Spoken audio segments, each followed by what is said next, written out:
sent by DAP in coordination with UNICEF to support these flood affected people. After understanding that as the flood have affected them, automatically psychologically have also affected even their children. They cannot think of going to school. So where they have settled here as a camp, Kuruvi camp, we know that here they cannot be only parents, but the parents have also their children. So our aim here is to assist those children in psychosocial support and education itself. So we provide lessons and just to play with them. We know we have been asked for some organization to give us a school feeding program, which is Unipala. 70% food to attract learners.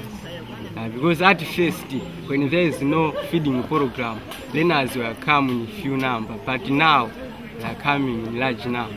Because at first, registered learner was 130, but daily attendance was just below 50, 30. But now, I think you can be my witness that we are in good number. Because at first, our tent was like this tent, and now we have extended it to reach that far, and up to now tent is still small. That's another indication that learners are the many learners here.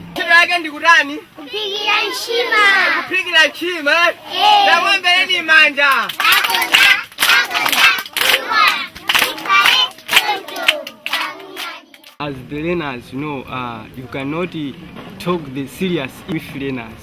So for us to attract them, we bring some funny things like brains, games.